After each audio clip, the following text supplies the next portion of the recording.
Boa noite, André Luiz. Olá, amigos. Feliz e grata de retornar a casa mais uma vez, pelas vias da internet que seja, mas retornar a esse espaço abençoado, que é o espaço de reflexões do Centro Espírita André Luiz, a casa pela qual tenho um profundo carinho, onde passei a mocidade, fui participante ativa na MEAL, Mocidade Espírita André Luiz, e guardo sempre memórias ternas dos anos que vivi no Centro Espírita André Luiz, aí no Guará. O tema que nos traz à casa hoje, definido pela coordenação das palestras, é a riqueza real.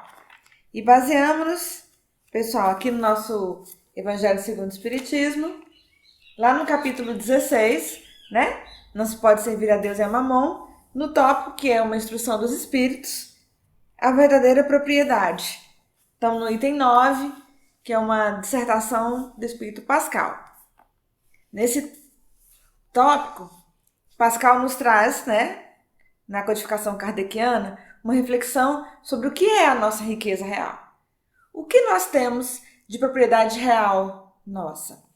Essa reflexão, pessoal, é particularmente importante porque vivemos num mundo onde graça ao materialismo. E muitas vezes corremos o risco de nos perder nas buscas materiais, né? A matéria nos arrasta, já nos falam os espíritos, né? E a gente tem que ter bastante cuidado quando estivermos aqui falando só para os encarnados imersos na matéria densa. Porque a busca do pão do corpo cotidiano, a busca de cumprir as obrigações terrenas, ela é intensa e ela é legítima e tem que ser feita. O que a gente não pode e não deve é incorrer no erro no qual, como espíritos que já vivemos várias romagens encarnatórias na Terra, já incorremos em outras vidas, que é inverter, subverter a ordem das prioridades na nossa vida, né? É importante a gente não esquecer, quando refletimos sobre o tema, o Pascal nos fala aqui, na lição, que a gente não se perca que espíritos é o que somos, que podemos estar em quaisquer locos da Terra, resolvendo questões da Terra, né? Podemos estar atentos aos cenários terrenos e preocupados até, né? Dependendo dos desafios que a vida nos traga, com questões do dia a dia. Mas a gente não pode se esquecer que nós somos espíritos e que, portanto, o que é que tem valor real? O que é a riqueza real para a gente na Terra? É aquilo que Jesus já nos ensinou há 2000 anos, mas que nós somos alunos atrasados, dificultosos na lição para a apreensão dela. Então, a gente se esqueceu.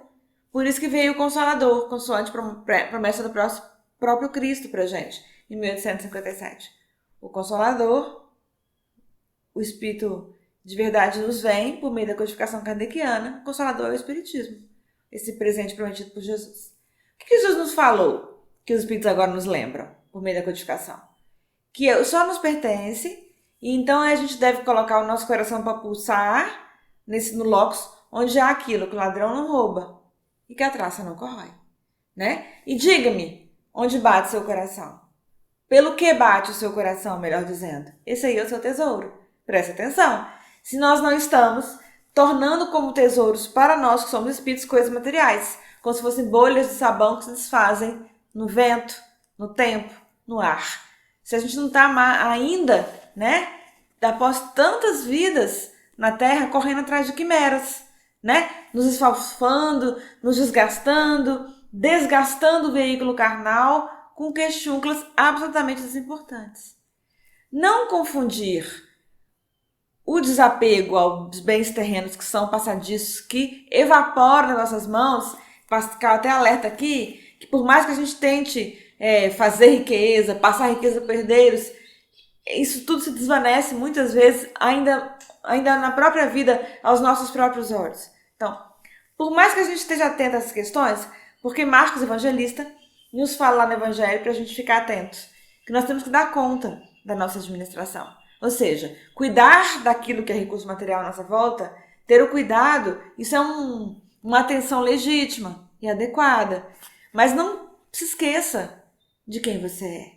Não se perca de você. Veja, pessoal, a gente já se perdeu da gente muitas vezes, em muitas vidas, tá? Fomos atrás de coisas que passam, da riqueza da terra, dos títulos terrenos que evaporam. O que significa um título terreno quando você desencarna? Nada. O que é que vai com você? Pascal alerta aqui na lição. Aquilo que lhe pertence. E quando você voltar, vai continuar com você. Então essa explicação ela é fundante para nós, né, espiritistas que já compreendemos o Evangelho do Senhor com as luzes, né, de um tempo novo. E para todas as pessoas que se abrem para compreender a lição do Mestre, porque ele já ensinara que a gente só deve colocar o nosso coração para pulsar naquilo que o ladrão não rouba. Entenderam? Então, agora que as luzes e bênçãos do Evangelho nos abençoam a vida, clarificando a nossa estrada, o nosso entendimento, não vamos mais colocar o nosso coração naquilo que já nos perdeu em outras vidas, tá bom? Podemos dar conta da nossa administração, aliás, devemos. Não cuidar da nossa vida, das contas que temos que honrar, do trabalho valoroso que nos garante o pão de cada dia, isso seria colocarmos, a não ser nas condições em que a pessoa realmente não tem condições. Na situação em que a pessoa realmente não tem condições, né, gente? Mas quando temos condições de ir ao trabalho, de honrar os nossos compromissos, de administrar a nossa vida, de dar conta dessa administração da nossa vida, se a gente não faz isso, a gente se queda em leniência, significa a gente colocar uma responsabilidade nas costas de outrem. Não façamos isso. Assumamos, peguemos pela mão, assim, aquilo que é a nossa responsabilidade e vamos fazer, mas sem nos confundir. Sem confundir a coisa com a pessoa, tá? Um dos grandes problemas da Terra nesse momento, André Luiz, é que a grande parte da humanidade tem confundido ter em detrimento do ser. Valoriza a pessoa pelo que ela tem, pelo que ela apresenta, pelo que ela temporariamente dispõe, não pelo que ela é. Não vamos mais incorrer nesse risco, tá bom? A nossa verdadeira riqueza é aquilo que é argamassado, portas adentro do nosso coração. Que cultivamos em nós e que possa pertencer a nós mesmos como patrimônio do nosso espírito.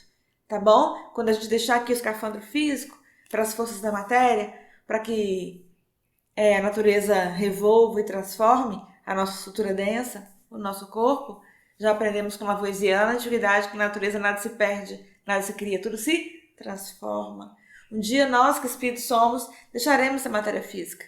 O que levarmos conosco, eis a verdadeira riqueza, eis a verdadeira propriedade. Foquemos nisso, em construir, como diz Emmanuel lá no Consolador, as duas asas que nos permitirão, André Luiz, o voo libertador do espírito, o construto da sabedoria, que é a intelectualidade aplicada, porque também não basta só saber, nos diz Emmanuel, é preciso fazer.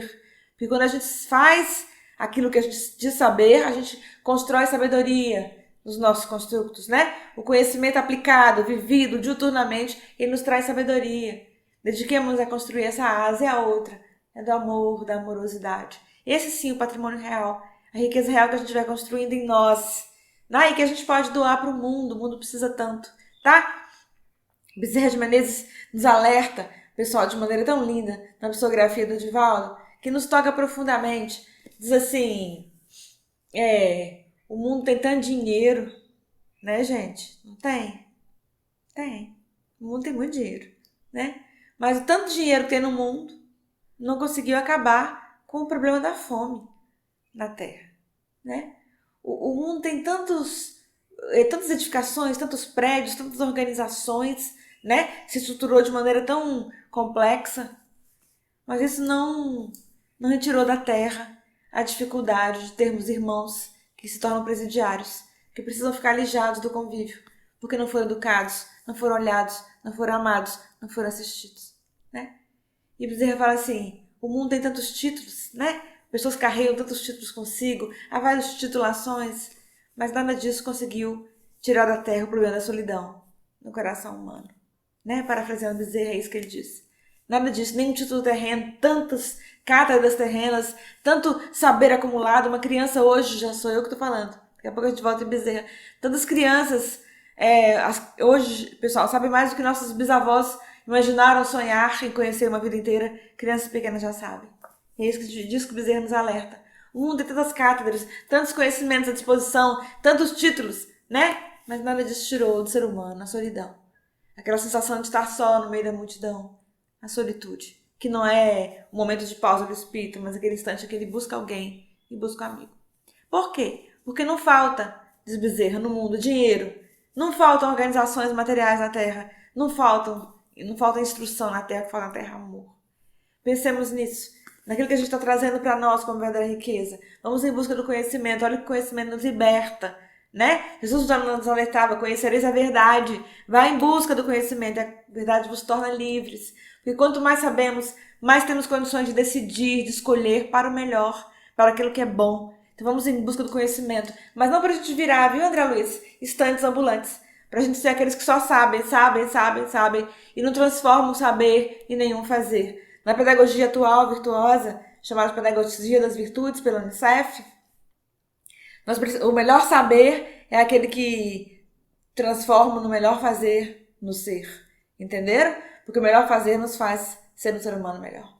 Então vamos em busca do saber, das respostas, do conhecimento, da intelectualidade que nos seja possível para fazermos melhor na Terra. Para construirmos uma Terra melhor, a Terra que queremos. E nisso, pessoal, vamos precisar de todo mundo, como diz Beto Guedes. Que 1 mais 1 será sempre mais que 2. Tá bom? Vamos compreender que o nosso saber pode ser compartilhado. E aquilo que é compartilhado não se esgota nunca.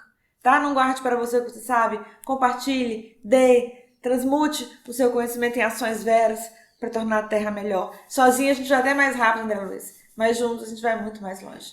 E não se paralisa apenas na esfera da intelectualidade que se transmuta em sabedoria com o fazer. Mas busque o amor. Amar mais, amar melhor. No nosso estágio evolutivo, pessoal, aprendemos com os espíritos que o amor é uma escolha, que o amor é uma decisão, tá bom? Que a gente não nasce amando. A gente é tão atrasado aqui na Terra, né? A gente não nasce amando todo mundo. A gente não nasce amando a humanidade inteira, como Jesus nos ama. Impossível.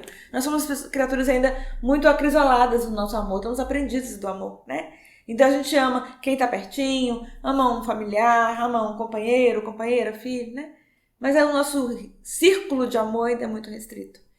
Mas o Samitiba, grande estudioso da alma humana, ele fala que o amor, amar se aprende amando. E é assim mesmo, decida se amar, a dar as respostas amorosas, a amar cada vez mais e amar melhor. Essas duas decisões de aprendermos para fazer, de amarmos cada vez mais e melhor, vão construir o nosso tesouro na Terra. Essa sim, a verdadeira propriedade.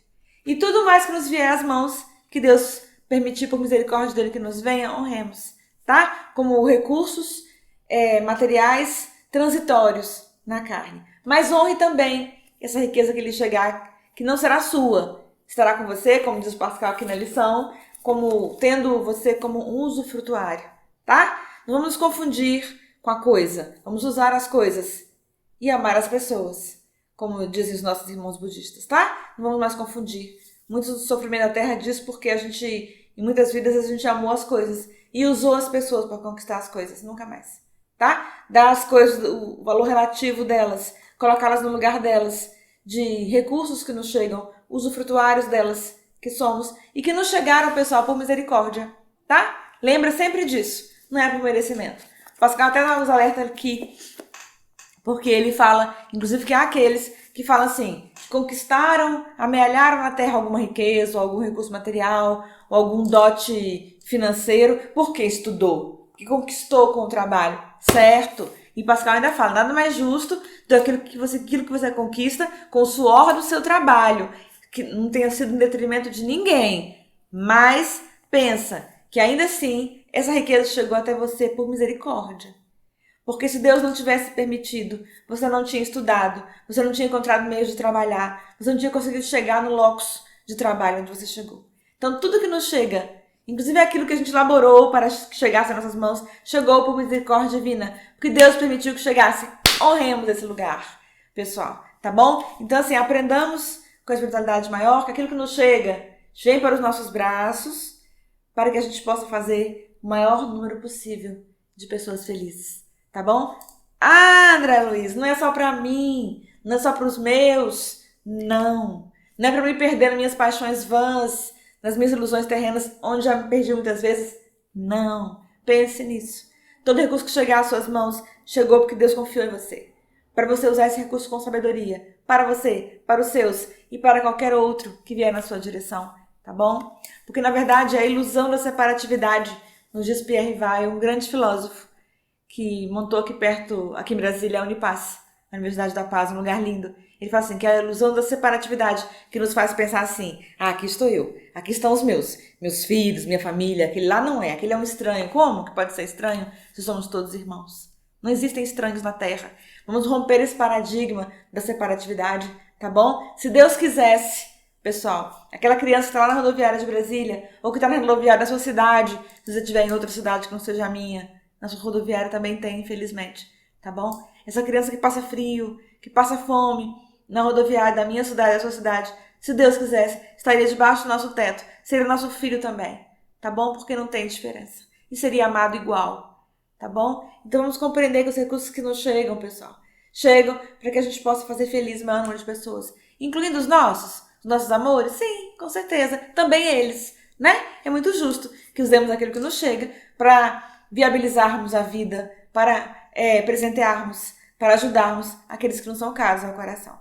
Mas aprendamos a amar, lembra da outra asa?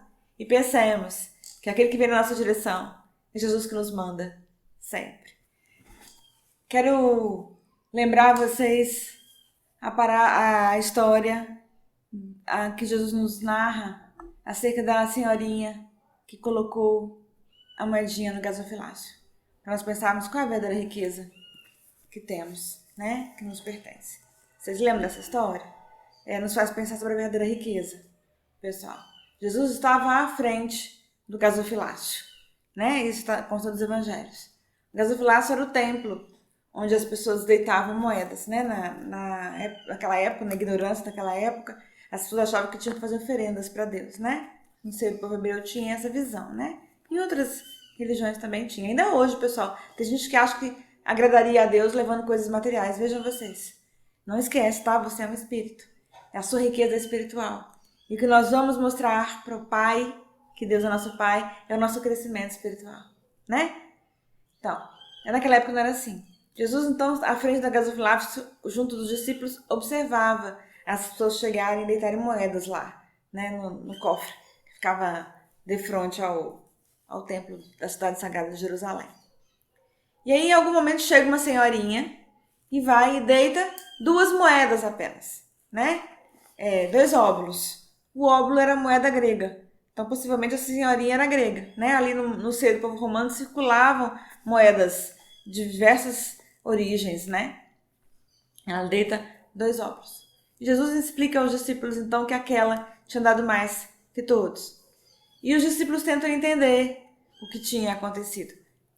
Uma pausa na história. Por que é importante a gente falar o óbolo da viúva, né? Jesus possivelmente contou para os discípulos que ela era uma viuvinha, né? Porque Jesus nos conhece. Conhece a minha história, conhece a sua. O pastor, que é ele, o divino pastor, como ele mesmo se autodenomina, reconhece suas ovelhas. E aí, por que é importante a gente saber isso? Porque naquela época, gente, uma mulher que não tivesse um companheiro ou um pai, mulher ficasse viúva com as crianças, ela sofria muito, porque as mulheres não trabalhavam. Vocês imaginam? Os homens eram assim, os arrimos das famílias. Então, uma mulher sem um companheiro ou sem um filho adulto, ela sofria demais. Então, possivelmente, essa estava nesse grupo das mulheres que sofriam muito, né? Mas ainda assim, ela vai lá e coloca 2 moedinhas. Na concepção, embora errônea dela, de que ela estaria dando a Deus a gratidão do coração dela. Jesus fala, deu mais que todos. Ele não faz o juízo de valor daquele hábito que era equivocado. Mas ele, dentro do próprio hábito, ele tira a lição. Coisa linda. E ele fala, ela deu mais que todos. Por quê? Aí Jesus explica, porque ela deu do que ela não tinha. Que ela deu dela. Coisa linda, né? Ela fez o esforço. A Amélia Rodrigues nos fala que ela vem de longe, de outra cidade. A Amélia Rodrigues, por meio da psicografia do Divaldo. Para deixar aquela moedinha lá, porque para ela aquilo era importante. Ou seja, ela deu dela. Doeu dela. Essa é a propriedade que você tem. É a sua boa vontade. É o seu talento. Não enterre. Não enterre mais. Tá bom? A gente já deixou por muitas vidas os nossos talentos enterrados e fomos atrás de questúnculas desimportantes, fomos atrás da vida dos outros, preocupados com o que o outro fazia ou não fazia, com o outro tinha ou não tinha, e os nossos talentos, aquilo que é a nossa riqueza, a gente não desenvolveu. Não mais, né? Então pensemos sobre isso, a lição linda do óbolo da viúva, porque ela se esforçou para chegar lá e fazer. É assim que se desenvolve e aquilata cada vez mais riquezas que passam a nos pertencer, tá bom? Colocando os nossos talentos na roda da vida para girar na terra, viu? Aquele talento que está aí, com você, que lhe pertence como riqueza sua, que você angariou nas suas romagens terrenas, também está acessível para você porque Deus permitiu. Então é por misericórdia que a gente localiza, Céu, um talento.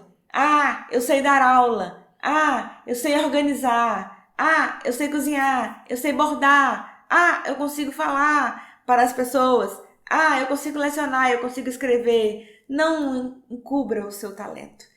Porque colocarmos o nosso talento a girar na terra sofrida, para tornar a terra um lugar melhor, vai desenvolver em nós cada vez mais a caridade. Fazer girarmos a roda do amor, caridade, amor e ação. E descobrirmos quão bom é quando a gente deixa uma sementinha na terra de algo bom que saiu da gente, da nossa riqueza, que cresce. O amor é o sentimento que quanto mais compartilhado, mais se desenvolve. Então não vamos mais enterrar, tá bom? Lembramos da viuvinha, que foi o pouquinho que foi o maior, né? De todos os tesouros depositados naquele dia no gasofilácio. Gasofilácio é o nome do cofre. Viu? Pensemos nisso. Humberto de Campos, pessoal, lá em Boa Nova, faz ainda o complemento dessa história. Os evangelhos contam só do diálogo de Jesus com os discípulos acerca dessa viúva. Daí Humberto de Campos nos narra, lá em Boa Nova, que passado já o dia encerrando, que os sacerdotes só fechavam lá o templo, e aí tinham retirado já o cofre, não era mais tempo de doação. E aí chega uma senhora com uma vassoura, um rodo, um balde, os artefatos de limpeza domésticos da época, né? Possivelmente uma moringa. E aí, sem perguntar pra ninguém, sem pedir pra ninguém, ela começa a lavar o templo. Por quê? Porque o templo era um lugar de comércio, eles eram muito atrasados, né? Tinha até sacrifício de animal. E aí devia ficar muito sujo. E no dia seguinte ia recomeçar a romaria ao templo, iam começar os cultos. E aí ela vai e lava o templo. No sentimento dela, era a doação que ela fazia para Deus. Veja, ela não doou nenhuma moeda, mas ela deu dela, do suor dela, do esforço dela. Quem vai dizer como é que foi o dia daquela mulher? O que ela tinha feito durante os dias? Mulheres sempre estão sempre aparecendo na história como grandes trabalhadoras, grandes lutadoras, né? Então quem vai dizer como é que foi o dia daquela senhora, meu Deus? Mas ela chega lá ainda para lavar o templo ao final de um dia de trabalho, né? Sem perguntar para ninguém. Não vamos esperar que ninguém nos diga, você pode fazer isso ou aquilo, convidemos-nos para o trabalho. E aí, Humberto de Campos, de maneira linda, fala que para encerrar essa história, Jesus ainda fala para os discípulos, e essa deu mais que aquela da moedinha, deu mais que todos, porque ele está doando agora o suor dela, o esforço dela, o talento dela, está doando dela. Coloque a sua riqueza, a verdadeira riqueza, que é o seu eu na terra, à disposição do trabalho de Jesus, tá? Daqueles que vierem na sua direção, qualquer pessoa. Sempre lembrando, pessoal, que aqueles que vêm na nossa direção, quanto mais necessitados forem do pão do corpo ou do pão do espírito, é Jesus que vem na nossa direção, nessa pessoa, tá bom? Não vamos esquecer disso nunca mais, que não tem eu e o outro, eu desconheço o outro, eu não sei quem é o outro, é um estranho, não é. E quanto mais necessitado for daquilo que é a sua riqueza que você tem, ou daquilo que você recebeu como usufrutuário na terra materialmente, ou daquilo que lhe pertence, quanto mais essa pessoa vier na sua direção precisando disso aí que você tem, mais doaremos para que se multiplique em nós a nossa capacidade de doação, o nosso senso humanitário, o nosso senso de afeto e tornemos-nos verdadeiramente cada vez mais ricos, né? Ricos do espírito, cada vez mais cheios do espírito, do amor, da gratidão, que são virtudes que compõem a nossa verdadeira riqueza. Lembra, aquele que vier na sua direção precisando da sua doação material, ou do seu eu, do seu afeto, da sua atenção, do seu minuto de escuta. Gente, a Terra nunca precisou tanto da gente, do nosso minuto de escuta. Esses que vierem na nossa direção precisando representam Jesus pequenininho que vem, tá bom? Foi ele mesmo que falou, Céu, não sou eu que estou dizendo, tá? Ele falou que bendito seríamos um dia quando ele mesmo, tivesse fome e dessemos a ele de comer. Tivesse sede e dessemos a ele de beber. Quando ele tivesse exilado e fôssemos visitá-lo no exílio, ou quando ele tivesse adoecido e visitássemos no leito onde ele estava, né? E os discípulos, sem compreender ainda a lição, perguntam para que a lição chegasse até nós. E a lição de Jesus, vários séculos, atravessa os milênios e nos alcança, para que, enfim, nós, os atrasados, Céu, de todas as eras, consigamos compreender a lição vera e linda que não passa do Mestre. Os discípulos perguntam, quando é que foi, Jesus?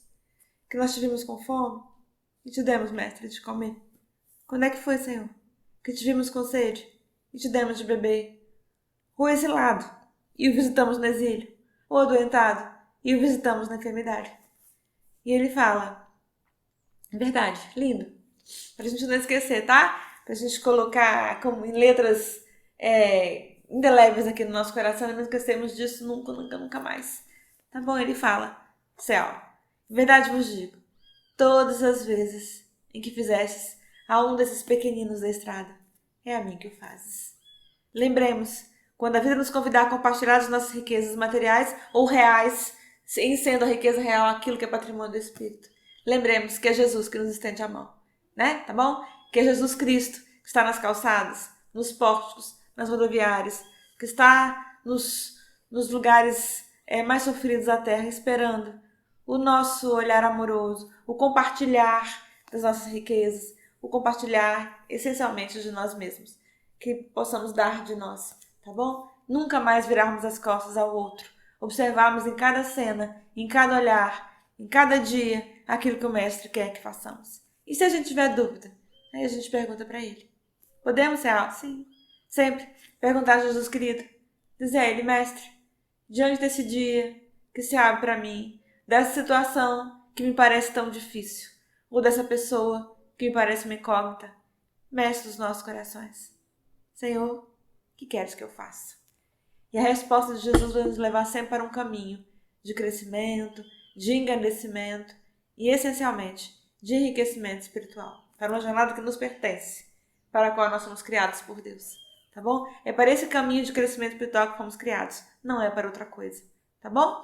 Tudo que há aqui na Terra, tangível, é instrumento para o seu caminhar como espírito. Não se confunda.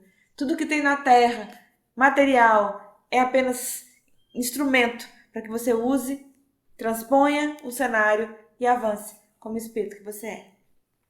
Quero encerrar, pessoal, a nossa reflexão de hoje, quando pensamos nas verdadeiras riquezas que nos alcançam e aquela verdadeira riqueza que a gente pode conquistar portas adentro do nosso coração. Quero rememorar o moço rico, episódio que consta dos evangelhos e que é sublimamente narrado por nós, também por Humberto Campos, lá em Boa Nova. Conta-nos o irmão X, codinome de Humberto Campos, né? O irmão X é o codinome que o Humberto Campos assumiu, para não ter problemas de direitos autorais com a família que ficara encarnada quando ele desencarnou, né? Conta-nos Humberto Campos que Jesus, após pregar naquele dia, é questionado então por um jovem, o moço rico. O moço rico aproxima-se de Jesus e fala, mestre, o que devo fazer para ganhar o reino dos céus? O moço era bom, Humberto Campos nos conta. E era um moço rico. Não há nenhum problema com relação à riqueza material. Apenas o problema se torna quando a riqueza vem a ser o objetivo central da vida da pessoa, deixa de ser instrumento para ser razão. Aí a perda da alma está se evidenciando, né? Agora a riqueza ela é temporária. Estagiamos na riqueza, estagiamos na carência e vamos vivenciando a lição que nos cabe em a cada encarnação, né? O moço nesse momento era rico, mas era bom. E ele pergunta para Jesus, mestre, o que devo fazer para ganhar o reino dos céus? Jesus fala para ele fazer o que está nas escrituras, né? Afinal de contas, ele era um moço judeu. E aí ele fala, Senhor, eu tenho feito o que está nas escrituras. Jesus olha para ele, vê que ele queria avançar na lição, né? E aí Jesus fala para ele, então, deixa tudo o que tens e segue-me. Por que Jesus fala isso para ele? Era para ele abandonar o que ele tinha, a herança do pai? Não necessariamente.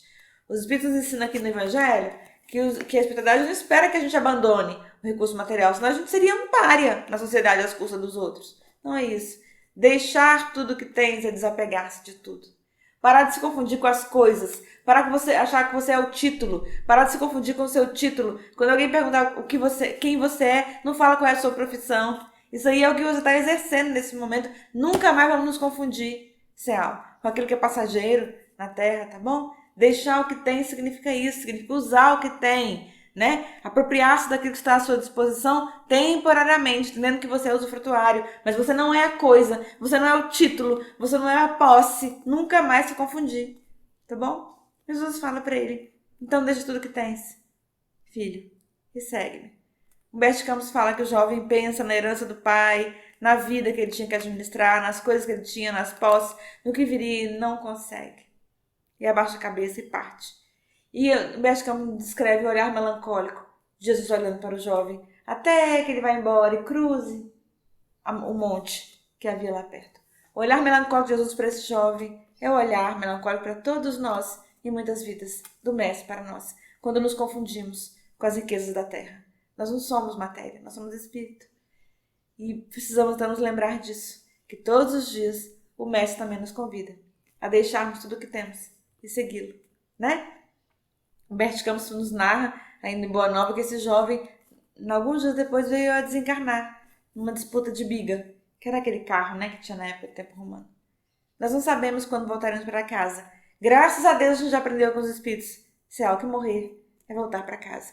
A gente não sabe quando a gente vai voltar, mas a gente tem uma certeza que voltaremos um dia e que levaremos conosco a riqueza que tiver em nosso coração. Que dia bonito vai ser esse? Quando a gente voltar de maneira diferente, nos convida Pascal aqui na obra, a voltar no nosso Evangelho segundo o Espiritismo, a voltarmos ricos em valores perenes, em valores não perecíveis, valores que passam a nos pertencer. Esse dia vai ser bonito, enfim, porque em vidas que se passaram não foi, agora será, em nome de Jesus. Que o Mestre dos Mestres, nosso Senhor Jesus Cristo, nos ajude, Senhor, cada dia mais, a deixarmos as coisas do mundo, deixarmos aquilo que não comporta mais ocupar espaço do nosso coração e seguirmos os passos dele, caminharmos com ele, irmos com ele hoje, também amanhã e sempre. Obrigada, pessoal.